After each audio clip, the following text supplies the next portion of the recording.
Hello, Facebook. How are you?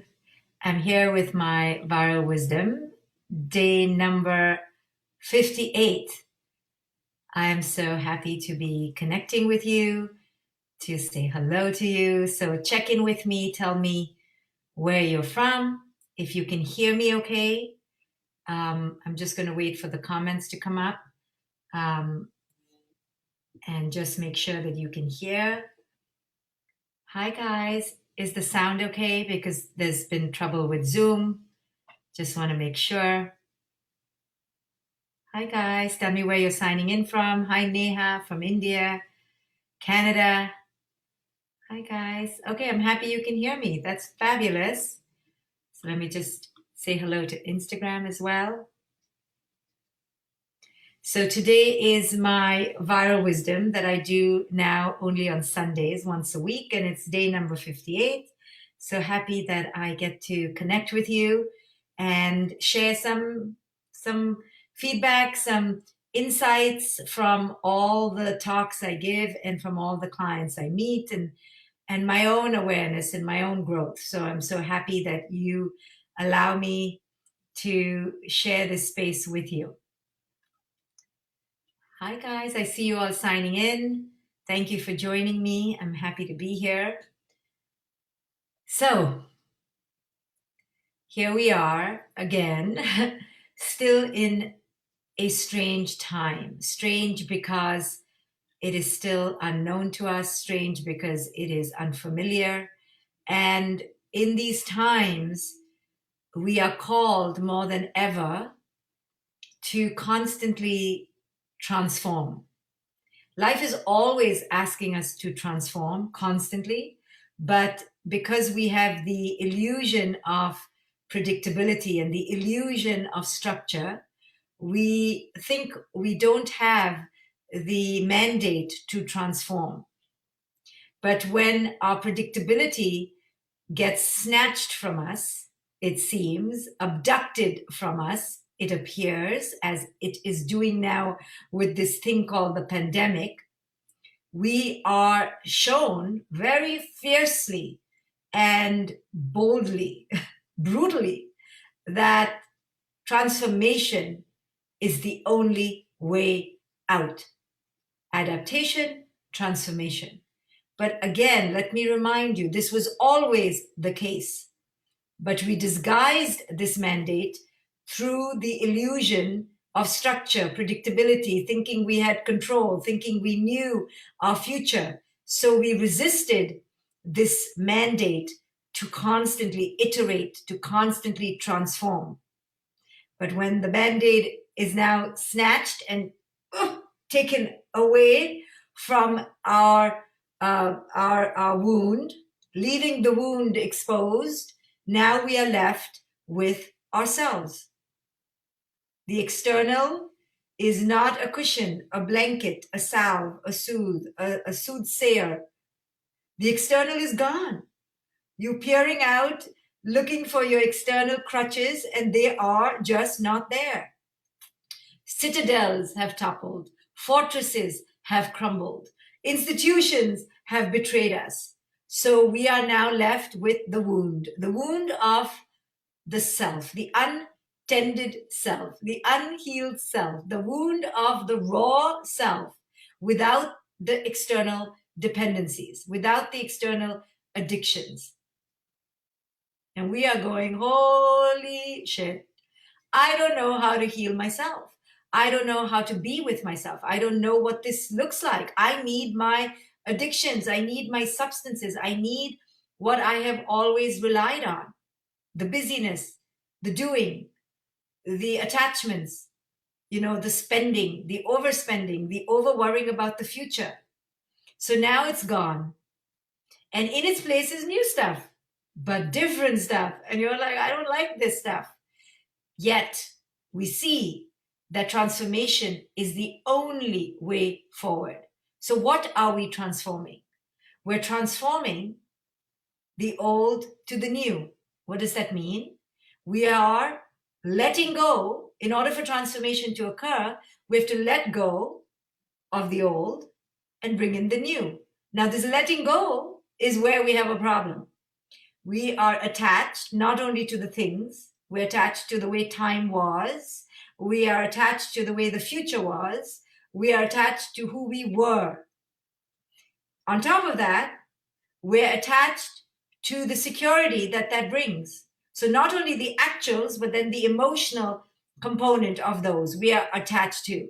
How do we let it all go? We're like, no, why to let it go? Because maybe it'll come back, and then why would I let it go? Like you do with your skinny clothes, right? Women know this. We leave the skinny clothes there in case the skinny dim of the old self reappears. How can we let go of the skinny jeans? What if I become skinny one day again? Never mind. The last time I wore them was 17 years ago, but we don't let it go. We have a whole section, Ask Women, of the skinny closet in the hopes that that will come back. But it's not just that, you see, it's the emotional well-being that we associate with that. We don't want to let that go because we cannot iterate to the new, because to shed is so painful.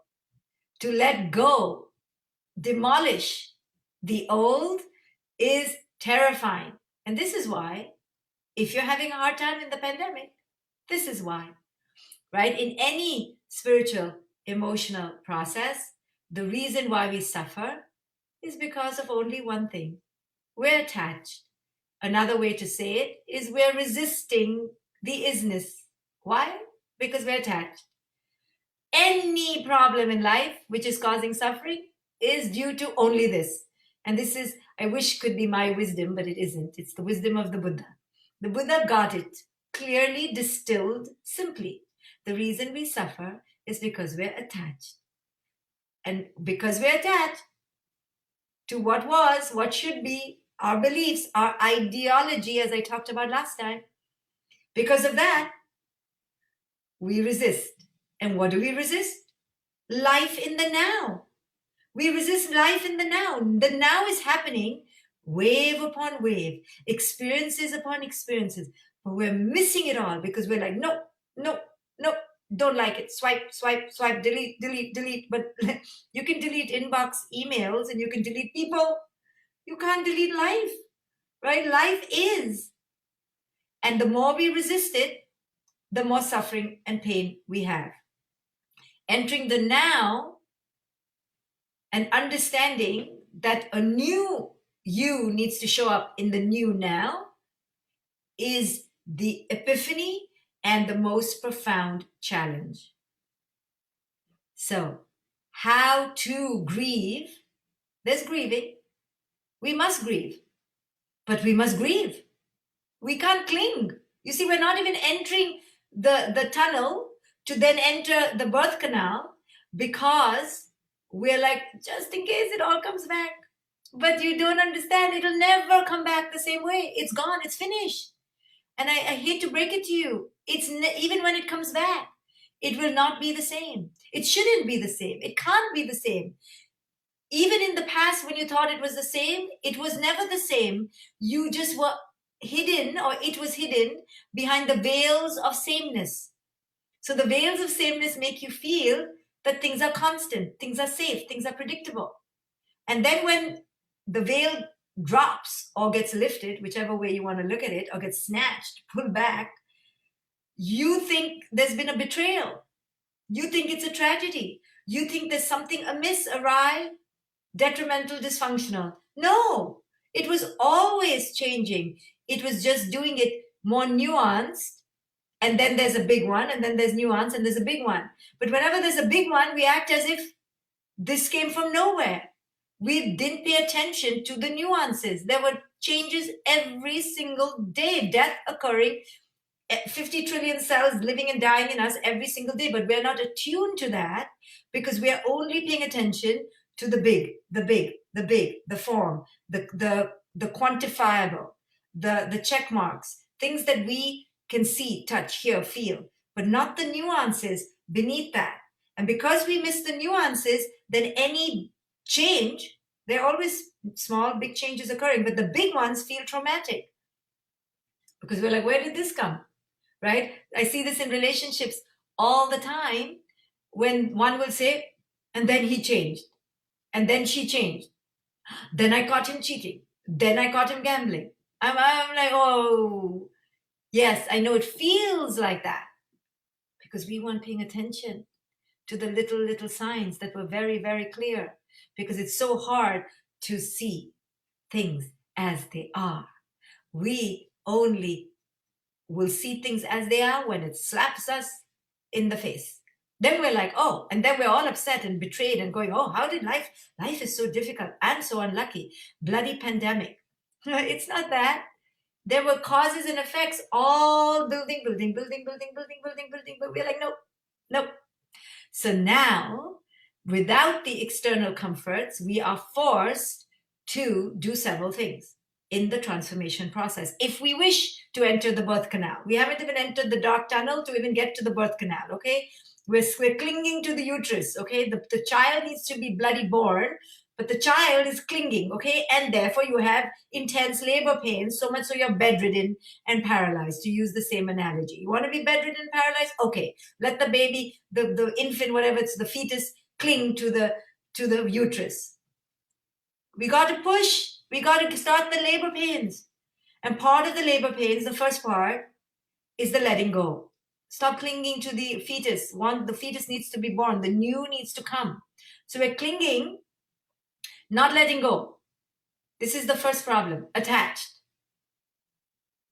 Now, every mother knows that baby got to come out. Either the baby comes out or we both die. Which is it going to be? And it isn't pretty, and it's torturous, and those contractions are bloody murderous. And then the fun starts. Then we have PTSD, postpartum, then we are changing nappies filled with shit for the rest of our lives in different metaphorical ways. Okay, it just doesn't end. And you're like, why didn't anyone tell me? And we're so deluded that we have more. So in the same way, we got to push the baby out. So first thing is to let go. What am I not letting go of? What am I not grieving? And the thing is not to just jump to, oh, this is so wonderful. No, that's spiritual bypass. This is painful. Honor it. Big feelings, huge. Cry already. Let it go. Scream in anguish. Have the labor pains. Cry. Start already. Start the process. All we're doing is just going, waiting. Can't be waiting. So induced labor will happen when you keep waiting. Okay, then we need intervention, and we will induce the bloody labor, which will happen. That's what life does. It'll induce it. Do you want to induce it, or do you want to start the process yourself? Suggestions. A good suggestion, start the process yourself. What am I not letting go of? What am I resisting? What am I clinging to in the hopes of it returning, though it can never return in the same way? I'm afraid. What am I afraid of? I'm deathly terrified. Of what? Of losing what? Of letting go of what? Yes, ultimately, the raw wound of the self that we're afraid to encounter is, who will I be without? Who am I now? Now, that is terrifying, but it is the portal to the spiritual rebirth, right? Do you need to know who your baby is before your baby comes out? Yes. I know you want to know, you think you know, and then it's a grand old shock, right? When the baby comes out, you're like, you don't look like me, you don't feel like me, who are you? And then you feel betrayed that the baby is nothing like you because you think it's going to be you. No, new you, new her, to rebirth, birth. This is why we're not moving along the birth canal in this process, because we're not letting go. We're thinking the old will be the new. Old can never be the new. Only the new can be the new. But the new is something we've never seen. Ask any mother the shock. One of her great epiphanies, so simplistic and naive, but it's a great grand epiphany for a mother. Oh my God, I have no idea who my baby is. And everyone is like, why, you thought you knew your baby? We're like, yeah, I thought she'd be me. Oh, and then we feel betrayed. Then we take them for therapy. We medicate them. And we like discipline them because they're not like us, right? This is what we're doing here. We're doing the same thing. We want us to come out at this other end, and we're clinging. We're not letting go. So grieving, cry an ocean, but start the process. Feel the pain, write it down, journal it, But just like in birth, you do get a doula, you do get a person to help you. Hire a coach, get somebody to assist you. On that segue, I have a coaching institute, and my coaches are willing to give 30 minutes free sessions to eligible people only. So hashtag help here and tag me, and I will get you assistance. Okay, so I've even created like an auxiliary support system for people who need help. The point is, seek counsel, get the help, start the process going. And then you have to constantly understand, constantly understand that this is the chance for a new you. Now, this is scary. I get it. But this question of who will I be today is not one reserved for a pandemic. It was the eternal question, right? But now we're being asked to ask in clarity, in intention, with consciousness. For the first time, the entire globe has to ask what every wisdom teacher knows they should be asking moment by moment. Who am I now? Who am I now? And until we can answer that, and it's an ever fluid, ever changing, now we get it, it's changing, we don't know tomorrow. For the first time, we are clear that any ascription or illusions about tomorrow are simply that, illusions. We don't know tomorrow. We only know now. And this is scary because every day we have to iterate ourselves. We have to reinvent ourselves. I'm doing this. If you're finding yourself doing it and thinking you're crazy, no, you're doing it right. This is the new normal. Constant iteration, constantly saying, I only know today. I'm going to do the best today. And then we're going to see what the next moment brings, because it's moment by moment by moment living. Life was always moment by moment by moment living, but we had delusions going on, mass psychosis. We were seduced into this somnolence of thinking, the lull of complacency. You know, all our institutions were all set up. We go to primary school, then we go to middle school, then high school, then college, then we get married, then we work for you, then have baby number one, baby number two. All an illusion. Life was never meant to be institutionalized.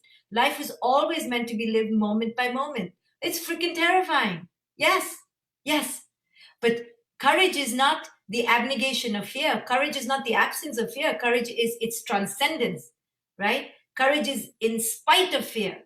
That to know fear is my bedfellow. I ain't leaving fear. Don't run from fear. Fear is not to be afraid of. Fear is not going anywhere. So the sooner you understand, fear is here. Like once our kids are here, chaos is here, right? Now it's a shitstorm till never, really, sadly to say. Now, never ever. They're not even going to college. It's like they're here. I wake up for the last 4 months, they're here. Whoa, talk about like life's lessons. We had them, now we got to keep them. So in the same way, fear is here. There's no running away. You know, when fear comes, don't run the other way. You know, there's lots of pithy maxim wisdoms. Oh, when fear comes, run the other way. No, it'll chase you and bite you in your butt. Don't run. You can't run from fear. Everywhere you go is fear. Fear is not something to be afraid of. Fear is no. And with fear comes courage. The fear's other side is courage. So you want courage, you have to have fear. You know, people think there's only courage without fear. Huh? There's no such thing. Why have courage if there's no fear? Right? It's a non-dual concept, right? Why would I have to be courageous if there's no goddamn fear? So you want courage? Have fear. Fear isn't going anywhere. People think fear is going somewhere, or you can outrun, outmaneuver fear. Why would you do that? The beauty of life is living with it, is understanding it's here to be with you. You know, when I was younger, I don't know which year, okay, you'll know. I did some work with the tsunami victims in India. You know, India was ravaged, Southeast Asia was ravaged, 2008, I think, I can't remember. So I went to the ravaged place, very brave, full of fear, to work with the tsunami victims, okay? I was terrified, the tsunami is coming back, going to take me with it, okay? But pretended to be very brave. And I thought I would help them to overcome their fear. That this was my naive zeal as a young psychologist. And when I got there, I realized, oh, there's no overcoming this. There's no overcoming it. It's complete living with and understanding it and managing it day by day. It's not the dissolution of fear, it's its transformation into its courage, into its other part, courage. But fear, courage, fear, courage, fear. Now it's just an awareness that holy shit, it's here. And that life is so delicate, and that life is so ephemeral, and that life is so tenuous. But there's nothing to be betrayed by this fact that life is tenuous. This was its eternal teaching. We didn't want to learn it till a crisis occurs. When a crisis occurs, you're going, holy shit, I could die. Yes, yes, yes.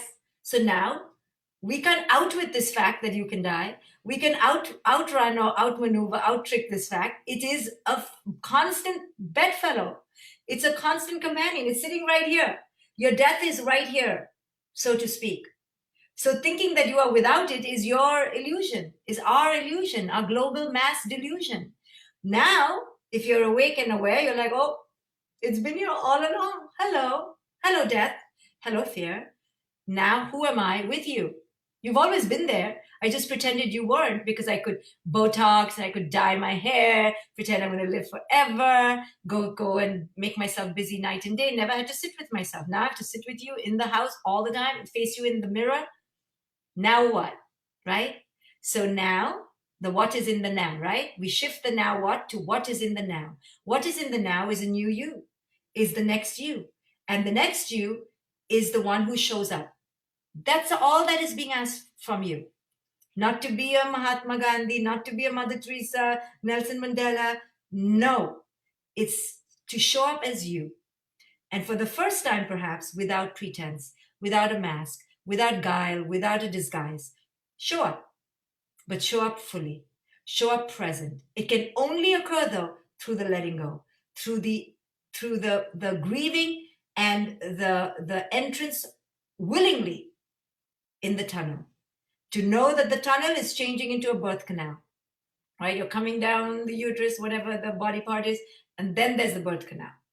So this is the process. So are you going to allow yourself to understand the new you, to invite the new you, to become the new you? The new you can only come from the shedding. It cannot come if you're clinging to the old. So the new you awaits you, and it's going to await you every single day. So every day now, actually, for me, actually, the way I look at it, there's less pressure, right? I love wearing a mask because no pressure, anonymous. Nobody bothers me. I don't have to dress up. I can look however I want. What freedom, right? Because while we're masking the ego, it's allowing us to actually free the soul, right? We're masking all our need to be all that. All that is gone because that needs to stop. And we unmask the true self. So to me, I look at this time as a pressure valve being released. Does it have critical mass of fear? Yes. Less money, less this, less that. Sure. But with it, freedom. With it, less need to buy things, less need to impress people, less need to go out, less need to be somewhere. No need to buy fancy clothes, shoes, dresses. Done, done, done, done, done, done. So look at it with its totality of non-duality. Yes, there's less, but there's also less of a whole lot of bullshit, right? So yes, you have less money. Yes, you have stress. Yes, you have that. Yeah. But look, all the gifts you're getting. Now, how do we capitalize into that energy and make the new you, right? And birth the new you. It's hard. It requires transformation, adaptation. Every day I wake up, I'm like, oh, it's still here. Okay, we're still here. Okay, adapt. How am I going to use the next 12 hours to enter courage, to enter understanding my fear? Talk to my fear, enter courage. Talk to my fear, enter courage. How am I going to be bold today? What is a new thing I can do today? What's something new I can learn today? The internet is our playground, right? Who are you going to listen to today? Whose wisdom are you going to imbibe today? Whose friendship are you going to invite in today? There's time. For the first time in our life, we have some time. Use it wisely, right? There's no reason to not walk. till you're exhausted. There's no reason to not take a wisdom teacher's course for free. There's so much being offered for free. There's no reason to sit in stagnation. The only reason you will sit in stagnation is because you're clinging to what was and what should be in your head, your ideological clinging, your ideological attachments to your old belief systems. Now we're in the new now. Okay? Until we get here, show up to it, we will suffer. The sooner you go, okay, I'm here. This sucks. It's painful. I'm going to cry every day, but I'm here. How can I show up in this reality? In this reality, you don't have to change to become something else. You just have to show up to the reality as you. But as long as you're clinging to the old you, you won't show up to this new reality as you, as the new you. The new you is ready. It's there, but you're shoving it down. You're making it be stuck to your uterus wall, right? Let it come out. Allow it through the grieving, through the crying, through the fears. But now we're here. And you can ask yourself, wow, who are you today? What's your name today? Who are you going to be today? How are you going to transform yourself today? What's something new you can learn today? Just like a new child. What's a new word? What's a new skill? What's a new exercise? What's a new friend you can make? What's a new experiment you can embark on today? Moment by moment by moment by moment. This is it. We have no option. The mandate is clear. Transformation is the only rule to follow. Transformation by definition means moment by moment by moment by moment. This is it. We're here. No escape. This is what it means when the saying says the wisdom of no escape. There is no escape. There never was an escape. We thought we could escape. Now the escape is gone, but there was no escape. So we're back to where we always were. Now, perhaps with greater clarity, greater consciousness, greater awareness that the inner work needs to be done. We need to grow up. We need to transform. No more reliance on the outer world. It's now looking within. You have the power. You have more power than you believe. You are a healer. You are your own healer. You are your own mother. You're your own father. I want to say trust me, but why should you? You have to trust yourself. You have it. Each time I remind myself that I am my healer. I am my shore. I am my horizon. I shift in my energy. So I'm here to remind you, to activate that memory, to ignite that courage and power within you. Whatever you're looking for that you're missing, it was never on the outside. It was always within you. Now you just you can't pretend it's on the outside anymore. You see, this is why you're like going through withdrawal. Now it's short-circuited. But this is the gift. No more bullshit. Don't pretend it's on the outside. It's you. Thank you, guys. Thank you for listening. If you need help from my coaches, only qualified people, yes, if I cannot take severe cases, #help, tag me, and we'll try to get to you. I am still taking applications for my fabulous